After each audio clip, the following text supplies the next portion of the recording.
Boa noite, meus irmãos, a graça e a paz do Senhor Jesus, amém?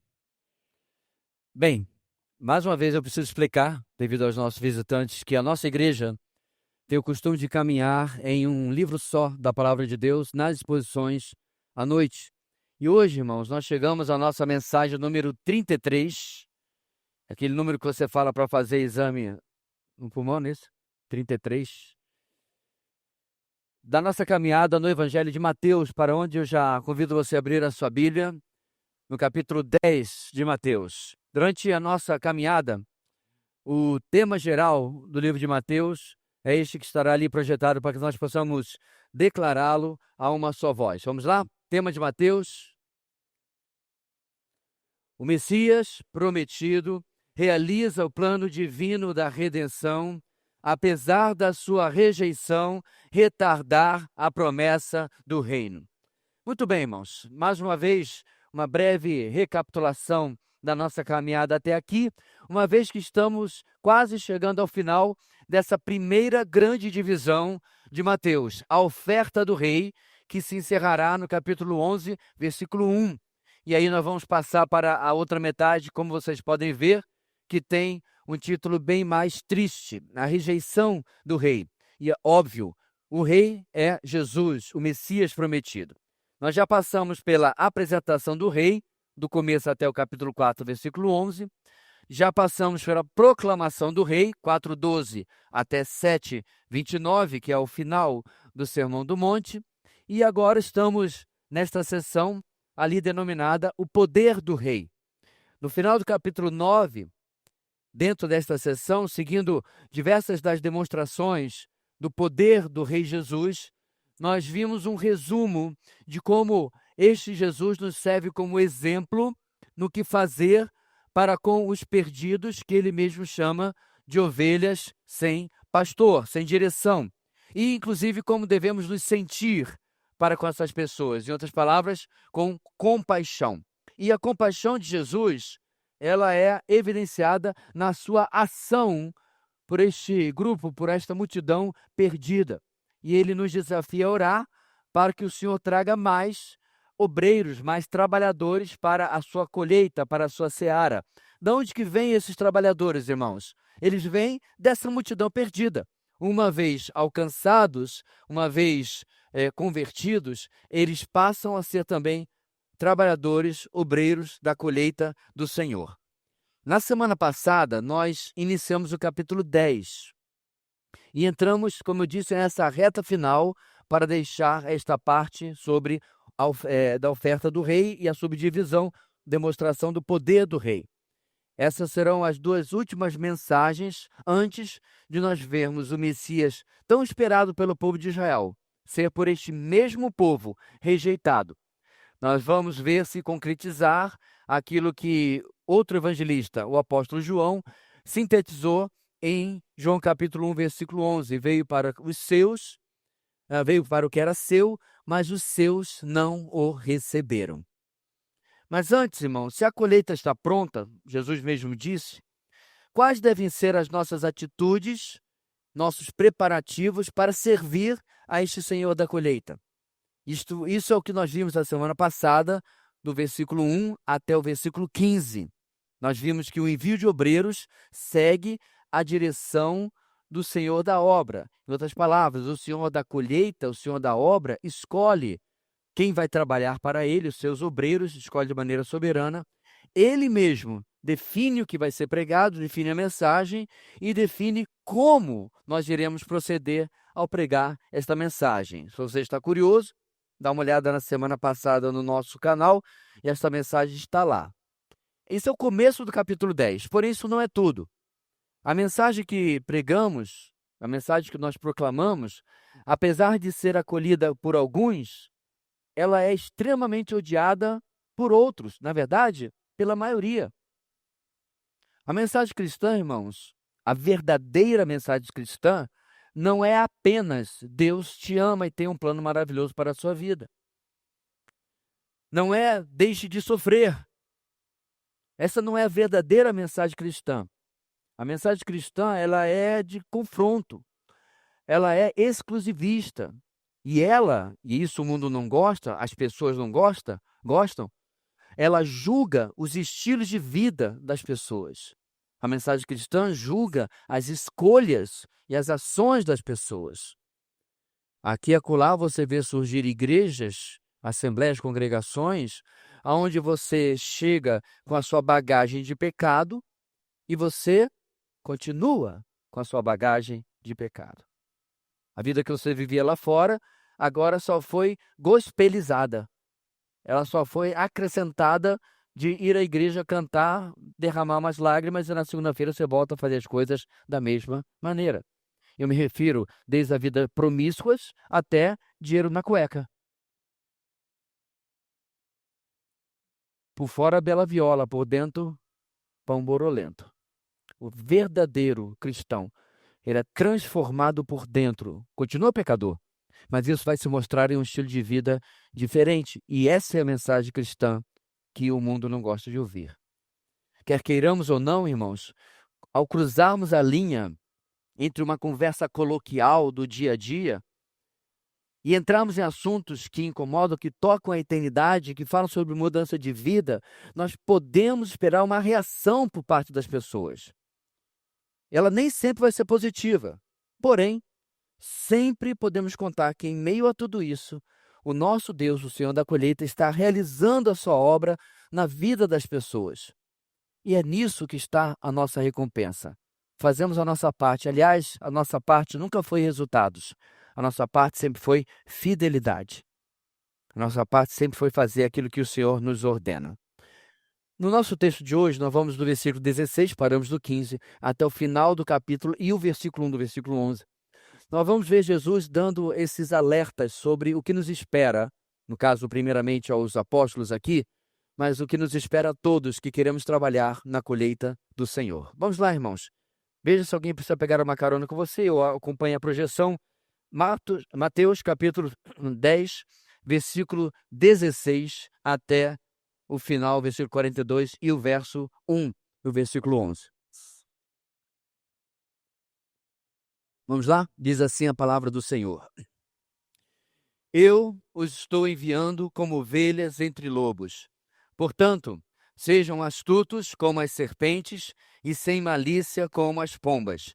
Tenham cuidado, pois os homens os entregarão aos tribunais e os açoitarão nas sinagogas deles. Por minha causa, vocês serão levados à presença de governadores e reis como testemunhas a eles e aos gentios. Mas quando os prenderem, não se preocupem quanto ao que dizer ou como dizê-lo. Naquela hora lhes será dado o que dizer. Pois não serão vocês que estarão falando, mas o Espírito do Pai de vocês falará por intermédio de vocês. O irmão entregará à morte o seu irmão, e o pai o seu filho. Filhos se rebelarão contra seus pais e os matarão. Todos odiarão vocês por minha causa, mas aquele que perseverar até o fim será salvo. Quando forem perseguidos no lugar, fujam para outro. Eu lhes garanto que vocês não terão percorrido todas as cidades de Israel antes que venha o Filho do Homem. O discípulo não está acima do seu mestre, nem o seu servo acima do seu senhor. Basta ao discípulo ser como seu mestre e ao servo como seu senhor. Se o dono da casa foi chamado de Beelzebul, quanto mais os membros da sua família. Portanto, não tenham medo deles. Não há nada escondido que não venha a ser revelado, nem oculto que não venha a se tornar conhecido. O que eu lhes digo na escuridão, falem à luz do dia. O que é sussurrado em seus ouvidos, proclamem dos telhados. Não tenham medo dos que matam o corpo, mas não podem matar a alma. Antes, tenham medo daquele que pode destruir tanto a alma como o corpo no inferno. Não se vendem 2 pardais por uma moedinha? Contudo, nenhum deles cai no chão sem o consentimento do Pai de vocês. Até os cabelos da cabeça de vocês estão todos contados. Portanto, não tenham medo. Vocês valem mais do que muitos pardais. Quem, pois, me confessar diante dos homens, eu também o confessarei diante do meu Pai que está nos céus. Mas aquele que me negar diante dos homens, eu também o negarei diante do meu Pai que está nos céus. Não pensem que vim trazer paz à terra. Não vim trazer paz, mas espada. Pois eu vim para fazer que o homem fique contra seu pai, a filha contra sua mãe, a nora contra sua sogra. Os inimigos do homem serão os da sua própria família. Quem ama seu pai ou sua mãe mais do que a mim, não é digno de mim. Quem ama seu filho ou sua filha mais do que a mim, não é digno de mim. E quem não toma sua cruz e não me segue, não é digno de mim. Quem acha a sua vida, a perderá. E quem perde a sua vida por minha causa, a encontrará. Quem recebe vocês, recebe a mim. A quem me recebe, recebe aquele que me enviou. Quem recebe um profeta, porque ele é profeta, receberá a recompensa de profeta. E quem recebe um justo, porque ele é justo, receberá a recompensa de um justo. E se alguém der, mesmo que seja apenas um copo de água fria, a um destes pequeninos, porque ele é meu discípulo, eu lhes asseguro que não perderá a sua recompensa. Depois que terminou de instruir os seus 12 discípulos, Jesus saiu para ensinar e pregar nas cidades da Galiléia. Semana passada, meus irmãos, aqueles que estiveram primeiro a serviço do Senhor da Seara, isto é, seus primeiros 12 discípulos, eles nos serviram como base para o nosso trabalho nessa obra do Senhor. Sendo Ele o Senhor da colheita, como eu disse, segue-se que Ele tem toda a autoridade sobre quem irá, o que pregará e como servirá. Agora, a partir do versículo 16, hoje, Jesus continua com instruções sobre o trabalho na obra. Porém, em parte, é o que a gente poderia chamar de uma ducha de água fria, ou, se preferirmos, um choque de realidade. Uma das situações mais corriqueiras com os soldados, eu me refiro, obviamente, a soldados que de fato vão para batalhas e guerras, etc., que não é, graças a Deus, o caso do nosso país há muito tempo, mas é corriqueiro entre os soldados, como eles não foram realmente preparados para o horror do campo de batalha. Para você ter uma ideia, na Segunda Guerra Mundial, meninos de até 16 anos mentiram a idade para poder ir para os campos na França, na Holanda e em tantos lugares. Lá, eles não estavam preparados para lidar com o que viram.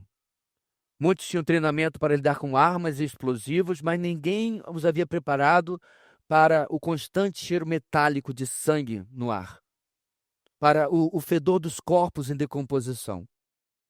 Apesar, meus irmãos, de que somente quando estivesse vivenciando a obra e que esses discípulos iriam entender de fato o que Jesus estava dizendo, Jesus pelo menos não esconde a realidade. Ele não doura a pílula. Ele não vende a ideia de vá para a batalha e defenda a sua nação e você vai ser vitorioso ou qualquer coisa assim. Ele traz, como eu disse, um choque de realidade. Mas essa realidade ela tem dois lados principais.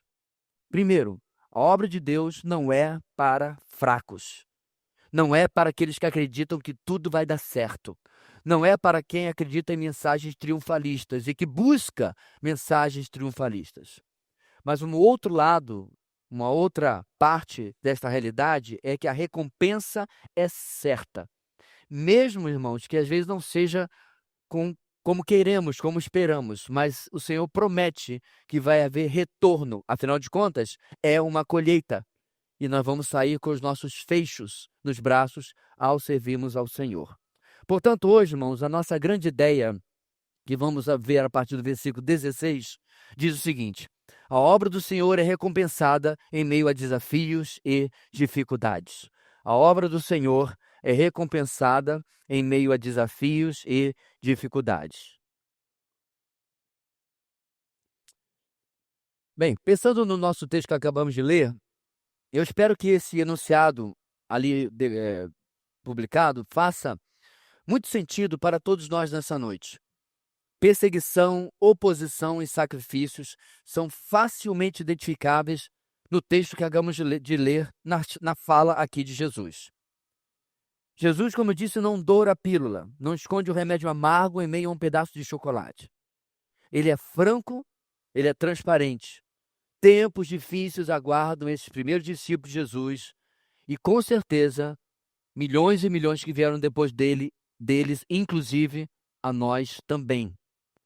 Mas o que vale também é vermos em meio a tais predições graves, como o Senhor também fala, meus irmãos, de confissão do nome dele, de cuidado e de confiança da parte dele. Ou seja, há diamantes nesse lamaçal. Ambos são reais e ambos estão à nossa frente, ao nosso redor, na nossa realidade. Eu ouso dizer, irmãos, que os crentes, os cristãos que não perceberam isso ainda, das duas umas, ou de fato nunca cristãos foram, ou estão dormindo em serviço. O falecido pastor Edson Queiroz tinha um livro muito bom sobre missões, o nome era literalmente A Igreja Local em Missões, deve ainda ser publicado por alguma editora.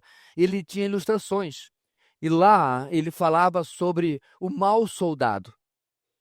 Então, o que se espera de um soldado? Muito equipamento, geralmente coisa que pesa 30, 40 quilos ele carregando, atento o tempo todo sobre o inimigo, pronto para a ação. Mas lá ele falava do soldado que facilmente se machucava e tinha outro para ficar soprando o machucadinho dele. Ele mostrava outra ilustração, um livro muito bem bolado, onde tinha um soldado, o cara estava vestido de soldado, mas estava numa rede. Um coqueiro aqui, outro coqueiro aqui, a rede e o camarada ali. Eu temo, meus irmãos, que essa seja a realidade de muitos cristãos.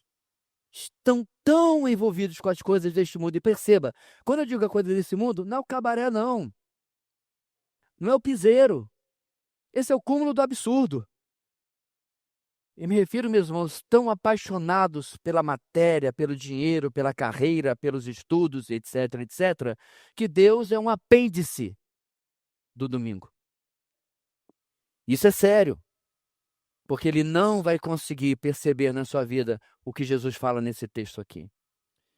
Bem, um acréscimo antes de entrar no texto. Enquanto estivermos, irmãos, caminhando, precisamos nos questionar sobre os efeitos que o cenário tranquilo que nós temos no Brasil. Eu concordo com o que a irmã Leuda falou agora há pouco, que nós até sofremos algum tipo de perseguição aqui, mas, irmãos, é vídeo após vídeo que a gente assiste no momento missionário.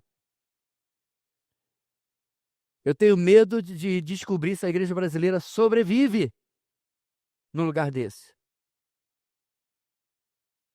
Irmão, você não tem que se preocupar que alguém venha e vai roubar suas filhas e sua esposa para serem noivas sexuais do Islã. A gente não tem que fazer culto secreto porque a polícia vai bater na nossa porta. Na verdade, tem meia dúzia de policiais sentados aqui e não estão a serviço, estão cultuando. Então, não, meus irmãos, a gente tem que tomar cuidado e avaliar os efeitos de um cenário extremamente tranquilo que ainda temos no Brasil.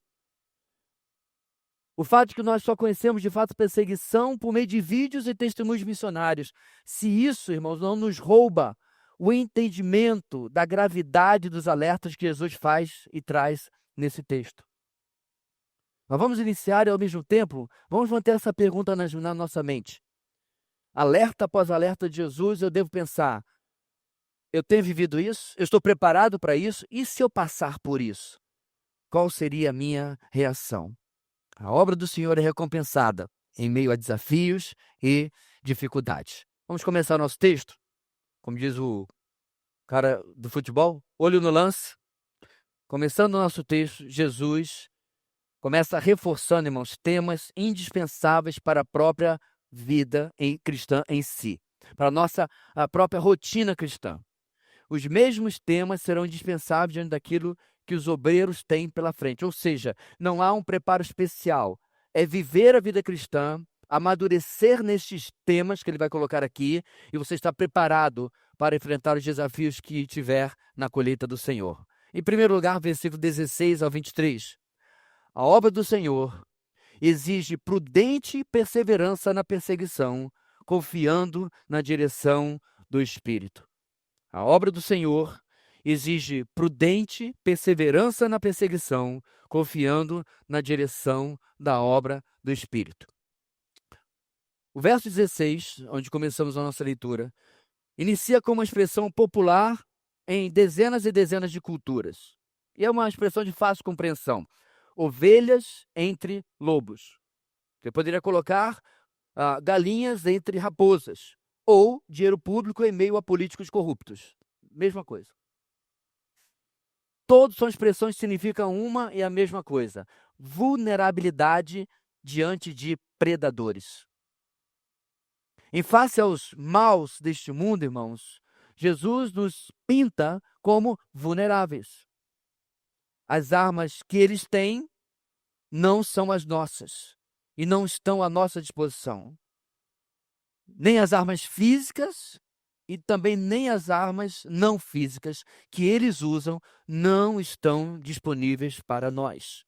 Por isso, enquanto eles são lobos, enquanto eles são raposas, enquanto eles são predadores, nós somos ovelhas que não têm mecanismo de defesa, obviamente nem mesmo de ataque. A saída, então, para a nossa vulnerabilidade é não ser bobo, não ficar como patinhos boiando na lagoa para ser ali caçado por uma arma de precisão. Jesus fala sobre a astúcia das serpentes. A astúcia das serpentes, irmãos, ela serve para não nos colocarmos, sermos atentos, espertos, com discernimento, para não nos colocarmos em armadilhas ou posições comprometedoras. Medirmos as nossas ações. Não sermos facilmente enganados e sermos colocados em posições que, inclusive, nos levem a pecar. Quando somos provocados. De vez em quando eu vejo alguns debates de irmãos nossos com incrédulos, e o que mais me chama a atenção não é a inteligência e o poder argumentativo desses irmãos. Essa é a segunda coisa que eu admiro muito. Quantidade de fatos e dados e coisas muito interessantes. Tem um jovem que eu tenho acompanhado, o camarada é uma sumidade, ele é uma enciclopédia. Ele tem uma memória e um conhecimento armazenado ótimo. Mas o que mais me admira, irmãos, em primeiro lugar, é o autocontrole dele. O tempo todo, o seu opositor, na verdade, ele fez aquele exercício que virou já modinha, um contra, sei lá quanto, né? Os seus opositores o provocam o tempo todo, mexem com ele o tempo todo. E ele mantém a sua calma, a sua tranquilidade, porque ele está sendo astuto de não cair nessas armadilhas. Mas Jesus também fala de ser sem malícia como as pombas. Isso traduz, irmãos, inclusive uma palavra no grego que significa inocência ou pureza. E serve para não agirmos com o coração cheio de mau intento, até mesmo contra aqueles que assim agem contra nós. Tu viu, irmãos, como eu disse, você pode lidar com monstros, com raposas, com lobos, mas você não pode trocar sua pele. Apesar de ser um homem terrível e que eu não recomendo praticamente nada do que ele escreveu, Nietzsche estava certo quando disse que quem lida com monstros tem que tomar cuidado para não se transformar em um deles. E para nós, irmãos, essa é uma regra absoluta. Nossas armas não são como as do mundo. No verso 17, Jesus continua com esse cenário desafiador que nos aguarda os seus servos. Os obreiros, os servos do Senhor, serão, diz o texto, irmãos, entregues, isto é, algo que inclui traição, denúncia, ou algum tipo de ação de alguns que até pensariam estar fazendo o certo, em nome de alguma causa, de uma religião, e às vezes até mesmo do próprio Deus. Eles entregarão os servos de Deus aos seus perseguidores. E você deve já ter estudado o suficiente, história da igreja, testemunhos, etc. Isso já aconteceu mais de uma vez. É por isso que os nossos irmãos de lugares de perseguição são muito cautelosos, sabem quem confiam ou não. Não dá para você sair pregando indiscriminadamente para todo mundo, porque você corre o risco de ser denunciado, risco de ser entregue, como o texto diz. E eles seriam entregues aos tribunais. Diz o texto, especificamente, primeiro, que eles seriam açoitados nas sinagogas. E a alusão aqui, meus irmãos, é muito pertinente aos apóstolos e ao resto da igreja, porque no começo da igreja, no começo da primeira, segunda década da igreja, a perseguição era principalmente por parte dos judeus. Logo depois da crucificação, já começa a perseguição. Inclusive, você deve lembrar de um camarada chamado Saulo de Tarso, certo? Também conhecido como Paulo. Aliás, só um pequeno parênteses, Deus não mudou o nome de Saulo, ok? Um é o nome gentio dele, porque ele era romano, e outro é o nome hebraico. Saulo é o nome hebraico dele, que nada mais é do que, alguém sabe? Saul. Só isso. Saul. Paulo é como ele era chamado pelos de fora do povo judeu. A pessoa fica na internet fazendo videozinho para pegar clipe, né? Que Deus vai mudar o teu nome, como mudou o nome de Paulo. E não tem nada a ver uma coisa com a outra. Bem, mas você lembra desse camarada, né? Ele era, irmãos, antes de se converter, fariseu. E ele tinha um zelo tão grande, um zelo persecutório, de ir atrás do povo de Deus. Isso é o pano de fundo, inclusive, da sua própria conversão. O texto diz: Saulo ainda respirava ameaças de morte contra os discípulos do Senhor. Atos capítulo 9. Logo depois, ele literalmente cai do cavalo, porque ele ouve uma voz e uma luz que vem do céu. Jesus diz o quê? Saulo, Saulo, por que me persegues? E aí o resto você conhece, o resto da história. Saulo é esse símbolo principal da perseguição dos judeus, por isso eles seriam açoitados nas sinagogas. Mas o tempo da perseguição judaica, irmãos, ele passa e seria abrandada, inclusive com a conversão do próprio Paulo. E algo interessante, irmãos, Paulo depois, ele mesmo provaria desse aviso, agora no verso 17 também, porque em Atos 16, 22, sem saber que ele era cidadão romano, os magistrados de Filipos ordenaram que Paulo e o seu companheiro fossem açoitados, Paulo e Silas. Lembra? A multidão juntou-se contra Paulo e Silas, e os magistrados ordenaram que lhes tirassem as roupas e fossem açoitados. Ou seja, ele experimentou daquilo que ele infligiu a outros, como Jesus aqui profetizou. E essa e outras ocorrências refletem agora o verso 18, a perseguição de governos não judaicos, governos dos gentios, dos de fora do povo de Israel. O detalhe, irmãos, o que mais importante é que, diante de todas essas autoridades, eles não iriam ser açoitados a troco de nada. Não. A tarefa mais importante e o motivo pelo qual o Senhor permitia isso é que eles pudessem o quê? Testemunhar para essas autoridades. Paulo fez exatamente isso quando estava preso em Cesareia. Ele estava a caminho de Roma, mas estava antes em Cesareia. E aí ele pregou, irmãos, a Félix, ao sucessor de Félix, Pórcio Festo, e por fim a Herodes Agripa II, que inclusive foi o último Herodes da dinastia herodiana a governar até que os romanos acabaram com tudo. E o fato interessante, meus irmãos, que ele tem que testemunhar é a palavra testemunha no nosso texto original grego. A palavra testemunha, irmãos, ela se pronuncia martus. Da onde vem a nossa palavra? Mártir. Olha que interessante. Quando você ouve testemunha e mártir, você não liga as duas palavras. Mas quando você tem a palavra testemunha no Novo Testamento, quando você tem alguém testemunhando do Evangelho, testemunhando de Jesus, quase sempre isso não acabava bem. Acabava em martírio, em sacrifício.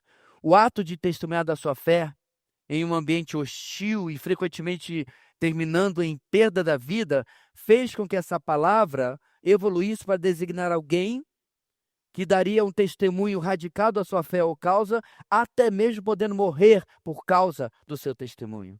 Especialmente é caso no contexto cristão. Por exemplo, Estevão, não, o primeiro mártir cristão. Ou como aconteceu, para você achar que não é só há 2000 anos atrás, ou como aconteceu em 1999, dia 23 de janeiro, ou seja, há exatos 27 anos anteontem, o missionário cristão Graham Steins e seus dois filhos, Philip, 10 anos, Timothy, 6 anos, foram queimados vivos dentro do próprio carro enquanto dormiam. Um crime cometido por extremistas hindus, movidos por ódio religioso. Ovelhas entre lobos, testemunhas como mártires. Em momentos de tensão, irmãos, especialmente com risco de vida, raramente conseguimos pensar de forma normal. Fui pensando nos últimos pensamentos de irmãos nossos como esse e seus filhos, como Tertuliano, como Policarpo, como Estevão. Nós sabemos as suas últimas palavras, não é isso?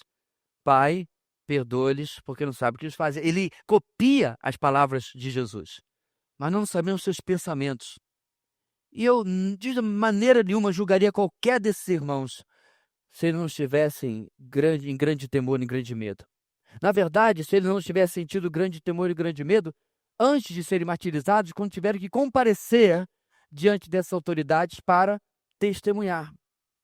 No verso 19, Jesus mostra que ele sabia dessa possibilidade de se ter medo, de se ter preocupação. Então ele escreve, mas quando os prenderem, reparem meus irmãos, Jesus nos diz, mas se os prenderem, ele já adverte, em grande parte isso aqui vai ser o padrão, vocês vão ser entregues, vão ser presos. Então quando os prenderem, ele nos diz então para não nos preocuparmos.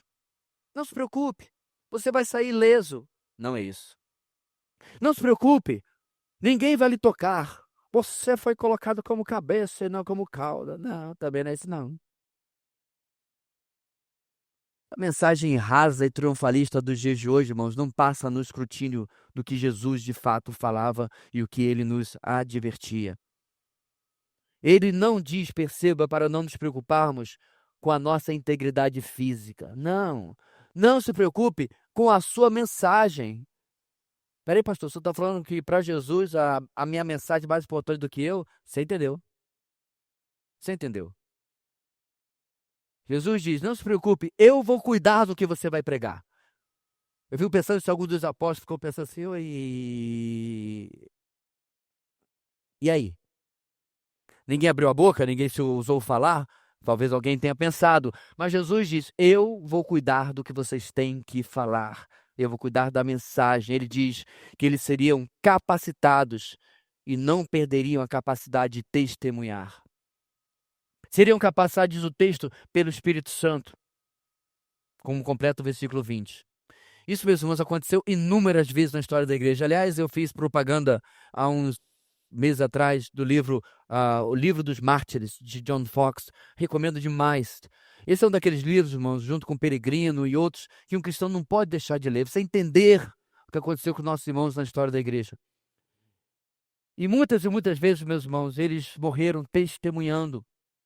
No Coliseu Romano, por exemplo, vez após vez, os nossos irmãos morreram enquanto cantavam e pregavam, testemunhavam de Cristo até a última hora, até o último segundo das suas vidas. As fogueiras consumiram os corpos e tiraram a vida dos nossos irmãos, mas não sem que antes eles pregassem às multidões que iam assistir às execuções. Então, não se preocupe. A mensagem eterna é entregue, mesmo nos momentos mais difíceis, claro, quando dependemos, quando confiamos no Senhor. A perseguição existe, irmãos? Deve estar se perguntando, fogueira, mártires, etc. Por quê? Ela existe, amados, por causa da cegueira espiritual que Paulo tão bem coloca em Coríntios 4:4. O Deus deste século cegou o entendimento. E essa cegueira, por incrível que pareça, no nosso texto é exemplificada atingindo até mesmo famílias. Verso 21. De onde menos se espera, até de lá a perseguição virá. Isso vai ser muito útil, irmãos, no final do nosso capítulo, quando Jesus vai alertar mais uma vez que ele vai colocar pai contra filho, filha contra mãe, sogra contra nora. Essa parte às vezes está dando mais certo do que outra, né? Infelizmente. Que graças a Deus não é o meu caso. Mas o ponto, meus irmãos, é que o lar não é para ser um abrigo? O lar não é para ser uma fortaleza? O lar não é para ser um oásis de proteção diferente do mundo lá fora? Jesus está colocando isso, irmãos, como um alerta, dizendo assim, a perseguição vai ser tão real que onde você não esperava que ela viesse, ela vai vir. Agora deixa eu fazer um parênteses aqui, meus irmãos. Se você é chato, como diz o outro pastor, os muçulmanos têm os xiitas e nós crentes temos chatos. Se você é chato na sua família, se você é inconveniente, se você gosta de ficar dando lição de moral, pregando e julgando as pessoas, em lugar de falar de fato sobre o evangelho, Então não coloque isso na coluna ou na caixa da perseguição.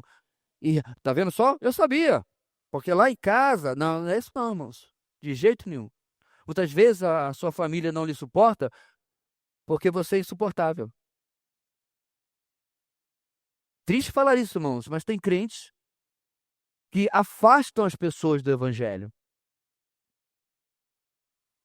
Então você tem que ter muito cuidado para saber se você não está apenas sendo firme nas suas convicções ou se você está tendo uma postura antipática, que expulsa, que repulsa as pessoas que têm vontade de conhecer mais do Senhor. Mas o fato é, meus irmãos, que esse ódio sempre estará, diz o Senhor, atrelado à pessoa dele. Ele diz que esse ódio é porque ele é odiado. Interessantemente, irmãos, muitos dos nossos irmãos ao longo da história foram mortos, inclusive por pessoas que diziam seguir e servir a Jesus. Interessante. Em meio a tanta perseguição, os verdadeiros servos de Deus serão mostrados. Apenas eles irão perseverar até o fim, como termina o versículo 22. A salvação física, irmãos, era uma possibilidade, tal como a história provou vez após vez. Irmãos nossos, de fato, receberam o livramento, mas muitos outros irmãos foram, de fato, martirizados. Então, o que está se falando aqui, irmãos, é da salvação eterna, uma certeza para o verdadeiro servo de Deus. Ele persevera até o final. Ele não retrocede, ele não nega, ele não desiste, porque ele é marcado pela obra que está sendo pregada por ele. Bem, Jesus encerra esse nosso primeiro ponto, essa primeira sessão, no verso 23, mostrando que ser astuto como as serpentes e sem malícia como as pombas significa também ser cuidadoso e ser precavido. Eles deveriam, diz o texto, confira, fugir, se possível, para preservar a própria vida. Ou seja, meus irmãos, em que a obra do Evangelho ganha, em que ela lucra, se nós formos inconsequentes, imprudentes e ingênuos diante do mal? Podemos até não ser bem-sucedidos, não é verdade, na nossa fuga pela nossa vida, mas diz o texto, nós não devemos ser descuidados, não devemos ser inconsequentes, não devemos ser imprudentes. E é difícil, irmãos, a gente se imaginar nessa situação, uma vez, como eu disse, que a gente olha esses vídeos e fica, como é que é isso? Como é que pode ser? Mas nós devemos pensar, meus irmãos, que essa é uma possibilidade que nós não sabemos há quantos anos está à nossa frente. É uma realidade que pode vir sobre a minha geração, ou a geração dos meus filhos, ou a geração dos nossos netos.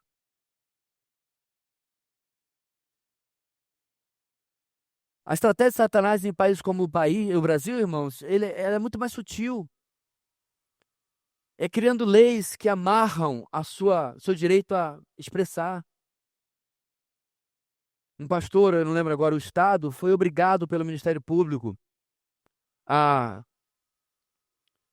fazer uma réplica, ou não é bem uma réplica. Na verdade, um pedido de desculpas por aquilo que havia falado. O que ele pregou? A Bíblia.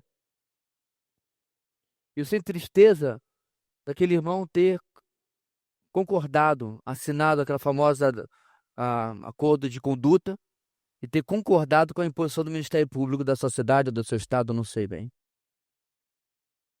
Quem diz, meus irmãos, que isso não pode bater nossa porta aqui, em Boa Vista, Roraima? Até tendo membros do Ministério Público nesta e em outras igrejas. Nada muda. Basta um com um zelo pela, entre aspas, justiça. E não é como se a gente não tivesse visto isso diversas vezes nos últimos anos no nosso próprio país. Porque justiça se transformou em um termo relativo. Depende da ideologia, da opinião, às vezes, de uma única pessoa. Para bom entendedor, pinga parágrafo e a minha advogada está bem ali, eu vou continuar. Esse mesmo último verso, irmão, Jesus nos dá ainda uma informação importante. A obra da nossa colheita está intimamente ligada ao relógio profético de Deus E o povo de Israel não pode ser excluído deste relógio profético. A volta de Jesus, que aqui é mencionada por ele no último versículo 23, quando ele diz: eu lhes garanto que vocês não terão percorrido toda a cidade de Israel até que antes venha o Filho do Homem. É claro, Jesus aqui não está se referindo mais apenas aos 12 discípulos, mas a todos que o serviriam, inclusive nós. Então, meus irmãos, ele está se referindo à sua volta, e a volta de Jesus pode se referir ao momento exato do seu retorno nas nuvens, como profetizado em Mateus 24, 30. Quando ele desce nas nuvens, depois pisa no Monte das Oliveiras, como profetizado em Zacarias capítulo 14. Pode ser esse momento exato. Ou, preste atenção, pode se referir a todos os eventos que começam a partir do arrebatamento da igreja e em seguida vindo a tribulação. O ponto aqui, meus irmãos, é que de uma forma ou de outra, a mensagem do final do versículo 23, que eu acabei de repetir, é que devemos seguir em frente na colheita. Mas diferente da tarefa que você vê, por exemplo, sábado retrasado, tivemos o nosso mutirão na Monte Sião, não é isso? E eu estava em uma tarefa específica, que tinha começo e fim, pintar a parede. Aí eu trouxe um reforço para fazer os recortes, e eu pintei parede, e finalmente olhei ao redor e disse: acabei, desce 2 torcilax. Começo, fim. A colheita do Senhor da colheita é diferente. Ela só será encerrada, irmãos, pelo próprio Senhor da colheita. Irmãos, se assim o é, que Ele nos encontre ocupados em sua obra, com muitos molhos colhidos nos nossos braços, e de maneira nenhuma ociosos, omissos, e por demais ocupados com a nossa própria vida e com este mundo, para nos preocuparmos com a obra que Ele tem colocado diante de nós. Precisamos compreender então, meus irmãos, diante de tudo isso, como diz o nosso primeiro ponto, a obra do Senhor exige prudente perseverança na perseguição, confiando na direção do Espírito. Antes de nós voltarmos a esse enunciado, só no nosso final, vamos seguir adiante. Vamos do verso 24 agora até o verso 33, nosso segundo ponto de hoje. E nessa sequência, depois desses alertas sobre os perigos que espelham os obreiros na colheita do rei, Jesus parte para tratar da nossa atitude enquanto trabalhamos. O ambiente é hostil em termos de perseguição, mas também é hostil em termos de quanto ele testa a nossa vida espiritual. Qual é a nossa resposta? Qual é a nossa reação ao ambiente hostil da obra do Senhor? Em uma rápida pesquisa, irmãos, aliás, eu pulei aqui, desculpa o parágrafo. É extremamente fácil estarmos em uma obra espiritual, mas nos surpreendermos conosco mesmo, agindo de forma, olha só, carnal, independente e, por que não dizer, claro, pecaminosa. E o antídoto para que não caiamos nessa armadilha para nós está exatamente nos versos 24 a 33. Segundo lugar, a obra do Senhor exige fidelidade dependente no Senhor a quem imitamos. A obra do Senhor exige fidelidade dependente no Senhor a quem imitamos.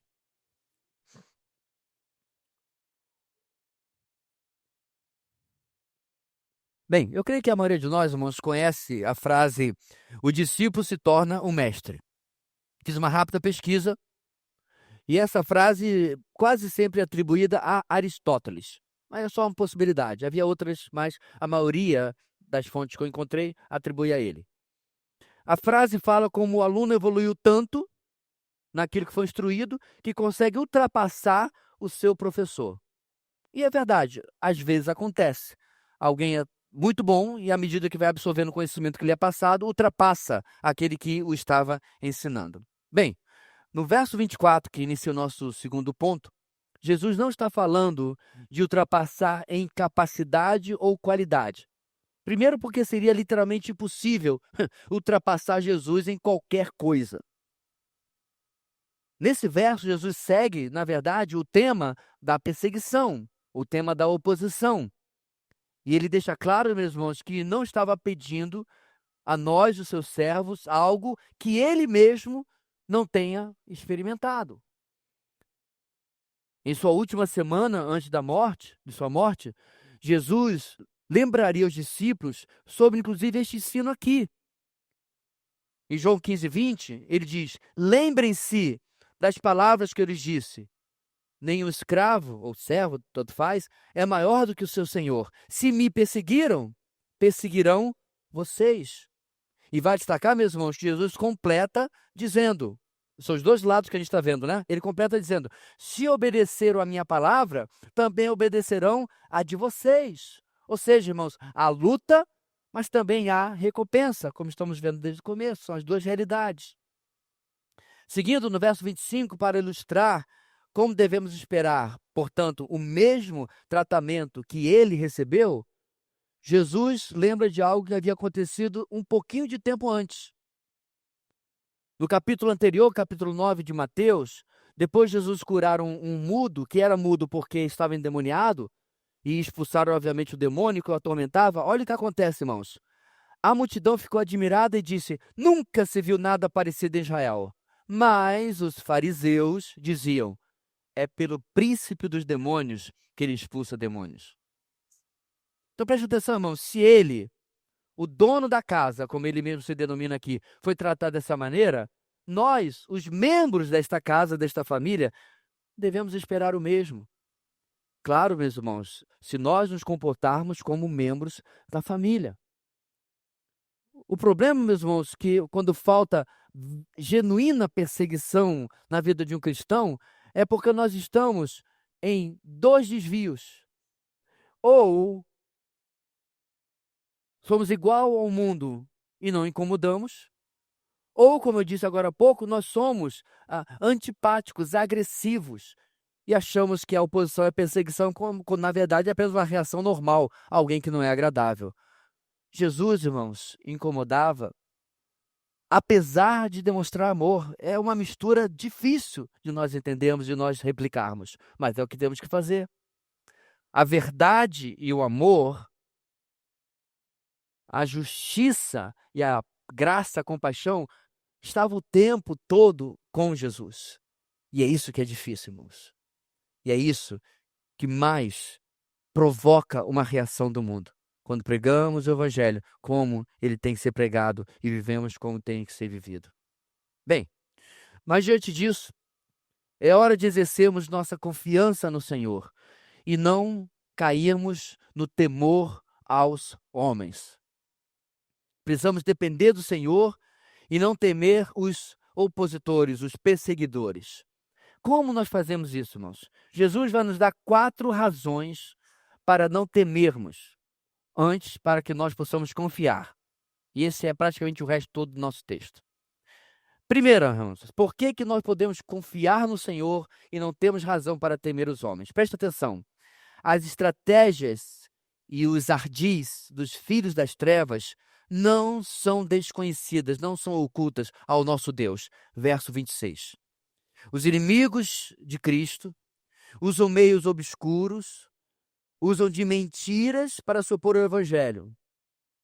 O nosso Deus, irmãos, não só está ciente, como também, 1, nos guardará segundo a sua soberana vontade, e 2, julgará tais maus intentos no último dia. Então veja bem, meus irmãos, a gente sabe, né? Deus está vendo. Certas frases culturais que a gente está acostumado a repetir. Mas isso é algo, irmãos, que a gente precisa de fato crer, muito mais do que mera frase corriqueira do dia a dia. O meu Deus está vendo. Irmãos, o nosso Deus não é nem desconhecedor e nem impotente ao pequeno mal que acontece lá na esquina da sua casa, nem ao grande mal que acontece nos corredores do poder em Brasília ou na ONU. Quando a gente vê as coisas acontecendo e quando a gente vê as coisas passando no jornal ou nas redes sociais, somos levados, humanamente falando, diz, não tem jeito. Não vai resolver. E o fato é, meus irmãos, que muitas vezes o mal vai triunfar durante um bom tempo. Perceba como o povo de Israel, depois da primeira queda diante da Babilônia, não acabou, veio a Medo-Pérsia. Não acabou, vieram os gregos. Não acabou, vieram os romanos. E isso tudo o Senhor estava absolutamente no controle. Não só estava no controle, como revelou tudo ao seu servo Daniel. Lembra da visão da estátua de Daniel? Onde Deus contou os reinos que viriam, até os pés misturados com ferro e barro, que simbolizam o Império Romano enfraquecido dos últimos anos. Deus é o Deus da história. O script é Ele que escreve. Eu tive que conversar com alguns irmãos em um fato político que aconteceu no nosso país há um tempo atrás, e eu tive que animar, mas também foi duro, dizendo: meu irmão, o trono não ficou vago. Pouco importa quem ganha a eleição. Pouco importa se o regime cai ou não cai. O trono não ficou vago. Eu creio que hoje em dia, irmãos, os nossos irmãos do Irã, que inclusive é uma das igrejas que mais crescem no mundo, tem que lutar para não colocar a sua esperança na queda de uma ditadura islâmica. A esperança nossa está em Cristo. Ao Cordeiro que está sentado no trono, o Cristo vitorioso, como acabamos de cantar. Significa que a gente vai ser omisso? Não. Significa que a gente não vai se envolver? Não. Mas significa que não é nisso que está a nossa esperança. Deus está vendo os ardis e as estratégias dos filhos das trevas. Segunda razão que o Senhor nos dá aqui. Ao contrário dos inimigos de Cristo, nossas armas são poderosas quando expostas diante de todos. Verso 27. É o poder do Evangelho, irmãos, que quebra as fileiras das trevas. Transforma opositores em trabalhadores de colheita ao nosso lado. O verso 27, então, irmãos, nos impulsiona a sermos o mais claro possível em nossa mensagem, sem temor. Perceba, meus irmãos, é claro, Paulo não foi alcançado diretamente pelo evangelismo de alguém, mas lembre-se, quando você está ali na morte de Estevão, Lucas registra o que em Atos? Que Paulo, o mancebo, o jovem ali ainda, estava presente. Ele foi livre de ser o que atirava as pedras, porque ele ficou cuidando das roupas. Ele virou roupeiro. Talvez porque ele era mais novo do que os outros. E Deus o livrou de participar mais ativamente no apedrejamento de Estevão. Mas lembre-se, meus irmãos, toda a dinâmica. Paulo estava ali, sendo testemunhado a ele sobre esse Jesus a quem Estevão pregava. E quem Paulo se transforma, irmãos? O maior autor da história do cristianismo. Já pensou a nossa vida sem Romanos, sem Efésios? Claro, sem nenhuma das cartas de Paulo seria um prejuízo. Deus fez isso pelo poder do Evangelho. Pregar, falar, não nos calar, anunciar dos telhados, como diz o verso, é nossa função para poder afastar e combater as trevas e avançar com a obra do Senhor. Terceiro, tudo que os inimigos de Cristo podem fazer é nos matar. Só o que eles podem fazer. Mais nada. Jesus aqui, meus irmãos, nos coloca em perspectiva diante da eternidade. Ele mesmo disse que poderiam destruir o corpo dele, o templo, isto é, matá-lo, mas ele voltaria à vida. Somos, irmãos, muitas vezes por demais apegados à nossa vida humana. Como normalmente nos desesperamos diante de diagnósticos desanimadores. Somos muitas vezes o provérbio ambulante. Todo mundo quer ir para o céu, mas ninguém quer morrer. Surpreendentemente, mesmo totalmente equivocados sobre a eternidade, às vezes a gente encontra incrédulos que têm uma perspectiva melhor. Eu lembrei de Chico Anísio. O pessoal com mais de 35 anos deve lembrar ainda dele, né? Ele foi um dos maiores comediantes do Brasil e teve toda a minha infância, adolescência e juventude praticamente. Enfim, perto da sua morte em 2012, Chico Anísio disse o seguinte: eu não tenho medo de morrer, eu tenho pena. A pena, na verdade, sobre a vida dele era ele ter morrido sem Cristo. Mas a maior pena, irmãos, é quando nós, servos de Cristo, não entendemos que não importa o que aconteça conosco fisicamente. Podemos até ter pena, lamentar, deixar amigos, parentes, família para trás. Porém, quando também lutamos com nossas emoções e com as incertezas diante da morte, que detalhe, é a única certeza da vida, como diz o ditado, mas o que a Bíblia chama do último inimigo, quando lutamos com isso, algo está muito errado.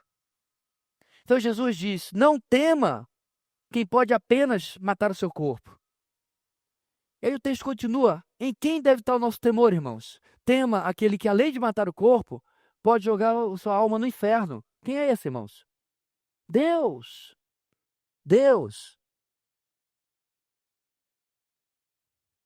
O meu temor aos homens, aquilo que eles podem fazer contra mim, não pode suplantar o meu temor reverente do Deus que não apenas não vai fazer isso comigo, como salvou a minha alma eternamente. Quarta e última razão que Jesus nos dá, versos 29 a 31. Ali Jesus nos apresenta, irmãos, duas figuras de linguagem. O cuidado de Deus com as criaturas de pouquíssimo valor e o quão detalhado é o cuidado dele por nós. Vamos lá. Os pardais eram comprados por uma moedinha. Essa moedinha, irmãos, valia 1/6 de um denário, ou seja, o salário de um dia de trabalho. Aproximadamente R$ 10. R$ 10 por 2 pardais. Então fica a pergunta: você tem dúvida de que você vale mais? Agostinho de Hipona disse certa vez: queres saber o teu valor? Olha para a cruz. Tu vales um Deus crucificado. Agostinho estava ecoando, certamente, irmãos, as palavras de Paulo em 1 Coríntios 6:20. Depois ele repete em 7:23. Vocês foram comprados por alto preço. Eu creio que Paulo e também Agostinho, irmãos, está usando o argumento não para nos envaidecer. Olha como você é precioso, mais do que ouro de Ofir. Não, isso não. A intenção, irmãos, é que, sabendo do meu preço, sabendo do nosso preço, nós glorifiquemos a Deus com o nosso corpo, com a nossa vida, e não o desonremos com imoralidade, não desonremos com temor aos homens, submetendo a eles e até chegando a pecar, mas saibamos o quanto nós valemos. Podemos e devemos confiar desta maneira, irmãos. 4 razões. Porque o nosso Deus cuida de cada mínimo detalhe da nossa vida, que aliás é a segunda parte aqui que ele coloca. Quer seja, meus irmãos, uma cabeça afetada pela calvície, ou uma cabeça que parece pertencer a Rapunzel, não importa. Esse não é o ponto aqui. O ponto aqui é que ele é capaz de nos conhecer até os mínimos detalhes e cuidar de nós de forma total e igual. Ele contou, ele arimatel os nossos cabelos, de onde vem a nossa palavra aritmética. Interessante. Essa palavra, meus irmãos, Warren Wiersbe defende que o sentido não é apenas contar, mas é enumerar. Sabe qual é a diferença? Contar é 1, 2, 3, 4, 5, 6. Enumerar é Gilberto, Liliane, Edila, Guilherme. Entendeu? É isso que o nosso Deus faz. Eu gosto muito do Warren Wiersbe, ele tem esses comentários muito pastorais, e ele não está falando por falar, ele está se referindo ao termo grego. Ou seja, nosso Deus diz conhecer, segundo os pesquisadores, os mais de 305 mil fios de cabelo que nós temos na cabeça, uns mais, outros menos. Cuidado até o último detalhe, até a última necessidade diante de qualquer perseguição. Assim, meus irmãos, quando não tememos aos opositores e entendemos a extensão de como Deus cuida daqueles por quem deu seu próprio Filho como preço, somos confrontados com a nossa postura diante desse mundo que nos odeia. Por que temer, se somos assim guardados e cuidados?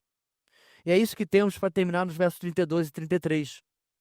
Os servos de Deus não devem se preocupar, não devem temer, antes deviam com fidelidade confessar a bendita pessoa do seu Senhor, Salvador e Rei. Confessar a Cristo, especialmente em um ambiente de quase zero perseguição, irmãos, como nós, é relativamente fácil. Então isso vai além de apenas dizer, irmãos, Jesus Cristo é o Senhor. Muito bonito e verdade, é claro. Confessar a Cristo deve ser sustentado com as nossas vidas. Deve ser sustentado, se necessário, até com as nossas mortes. É preciso, meus irmãos, obediência para nós, na nossa rotina diária. É preciso andar como falamos e não ser apenas da boca para fora. Precisamos entender, irmãos, que essa confissão é o retrato daquilo que, como queremos viver o nosso estilo de vida. E nesses dois últimos versos, só para terminar, tem uma divisão de interpretação entre os interpretadores, entre os comentaristas. Presta atenção para você entender, porque o nosso texto diz no final: quem pôs me confessar diante dos homens, eu também o confessarei. E aí diz: mas aquele que me negar diante dos homens, eu também o negarei. Nós já usamos muito esse texto muitas vezes em evangelismo, não é verdade? Mas repare, Jesus está falando com os discípulos. Então, quais são as duas possibilidades? Alguns entendem que Jesus está falando de todos os seres humanos. Então, os que são servos de Deus, quando pregarmos, quando formos para a colheita, irão confessá-lo. E os que não são servos de Deus, irão negá-lo. E essa realmente é uma possibilidade. Estão em Cristo aqueles que estão confessando. Rejeitando a Cristo, estão negando e serão rejeitados também. E nesse caso, meus irmãos, vale salientar, não existe perdão depois da morte daqueles que negarem a Cristo nesta vida. Não tem vela, não tem missa. Agora inventaram o tal de culto de sétimo dia. O povo inventa. Não existe purgatório, a palavra não aparece em lugar nenhum, nem a ideia nas Escrituras. O seu último suspiro é o dia da sua última esperança. Negou a Cristo aqui, será negado diante de Deus. Bem, mas existem outros que entendem esse texto, irmãos, que Jesus está se dirigindo unicamente aos seus servos. Então não é um texto sobre salvação. Preste atenção. Os servos que o confessarem, mesmo diante de perseguições e lutas, serão reconhecidos diante do próprio Pai e, obviamente, serão recompensados diante do Pai. Só aqueles que se mantiveram firmes, que enfrentaram a perseguição e não temeram. Porém, outros que, apesar de servos de Deus, infelizmente vivem vidas divididas, até duplas, com certa falsidade, flertam com a desobediência, estão mostrando que são maus servos e eles não têm condição de resistir diante das perseguições. Eles sofrerão a perda do reconhecimento do seu serviço e não serão, obviamente, recompensados. E neste caso, a esses em vida deve se arrepender e buscar viver em fidelidade, dependendo do Senhor e Mestre que nós imitamos. De uma forma ou de outra, meus irmãos, esse é um texto que nos confronta no final, mostrando como é necessário nós identificarmos a nossa vida com a pessoa de Cristo. Elevar, de fato, a última consequência a palavra cristão, pequeno Cristo, como algo que está sendo refletido na nossa vida, na segunda, na terça, na quarta, na nossa semana. A obra do Senhor é recompensada em meio a desafios e dificuldades. Primeiro, irmãos, no primeiro ponto, nós vimos sobre ter uma perseverança prudente e confiar na direção do Espírito. Perceba, irmãos, isso é o padrão da vida cristã. É um pé após o outro, um dia após o outro.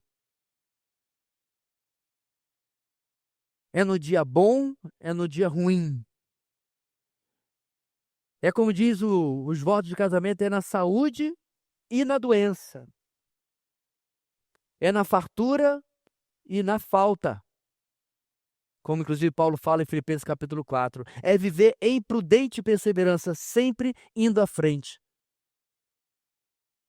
Amados, à medida que a nossa vida cristã vai passando, é muito fácil ficarmos pelo caminho e esmorecermos. Acredite-me. Sermos afetados pelas pessoas, pelas circunstâncias e desanimarmos. Mas Jesus nos fala: olhe a colheita. Agora, olhe ao redor. Você não está sozinho. Inclusive, eu estou aqui. Sabe aquele jogador de futebol que quando faz um golaço, uma coisa, ele costuma chegar para a torcida e diz: legal, né? Bem, Depende de quem que tá fazendo isso, porque tem os caras que falam isso e dizem, eu não queria que você tivesse aí mais, mas tudo bem. Jesus vira para nós no meio da colheita, das perseguições e diz, você não está sozinho. Eu estou aqui. Persevere. E persevere, ponto 2, dependendo de mim, sendo fiel naquilo que você tem que fazer. Copie o que o Senhor fez. Faça dentro da sua capacidade. E você vai começar a ver as coisas acontecendo. Se vir ao Senhor, meus irmãos, é muito diferente do que aquilo que muitos fazem propaganda por aí. E é tão bom que o nosso Senhor nos dá subsídios nas Escrituras para olhar e dizer, rapadura é doce. É difícil. O saudoso R.C. Sproul, que nos deixou há 3 ou 4 anos, não lembro bem agora, pastor presbiteriano, ótimo pregador e autor, R.C. Sproul dizia que a vida do ser humano só começa a ficar difícil após o dia da sua conversão. Eu entendo exatamente o que ele está falando. Se você quiser uma referência, apesar que já não é mais tão nova, é como você está preso antes de Cristo, àquela Matrix lá do filme. Só vendo uma ilusão. Você acha que isto aqui é o total da realidade, quando na verdade é só uma Matrix. A realidade é Cristo. E o Evangelho é a pílula correta que nos faz acordar. Mas quando acordamos, lembra do filme? Uma realidade destruída, perigo o tempo todo. O próprio Paulo, irmãos, vivia uma vida confortável, fariseu, funcionário público, carro comissionado. Em Filipenses ele escreve o quê? Considerei tudo isso como esterco para ganhar a Cristo. Não precisamos abrir mão dos nossos empregos, se justos são, corretos e desempenhados com honestidade, não é isso. Mas muitas vezes precisamos de abrir mão de alguma coisa, das nossas escolhas, para poder viver isso que o Senhor nos coloca aqui. Como você deve ter reparado, nós não chegamos ao final do nosso texto. Mas não é porque eu parei por parar, mas porque não dá tempo. Nosso tempo acabou. Na semana que vem nós vamos para a segunda metade, a partir do versículo 34. Minha oração, irmãos, é que durante esta semana nós possamos pensar em um texto tão sério como esse, e como eu disse bem lá no começo, avaliar, examinar a nossa vida à luz desse texto. Oremos. Deus querido, ajude-nos a tomar as palavras de Jesus com muita seriedade. Tomar, ó Deus, como um alerta e como um padrão para autoexame, para saber se de fato estamos vivendo aquilo que Tu desejas de nós. Dá-nos, ó Deus, a seriedade de olhar para a nossa vida e dizer, Senhor, muda o que precisa ser mudado. Transforma, me dá poder em Cristo no Espírito para abrir mão e deixar para lá aquilo que eu preciso, para que então eu possa viver e trabalhar na Tua obra, como o Senhor aqui prescreve e me alerta a fazer. É o que oramos nessa noite, em o nome de Jesus. Amém e amém.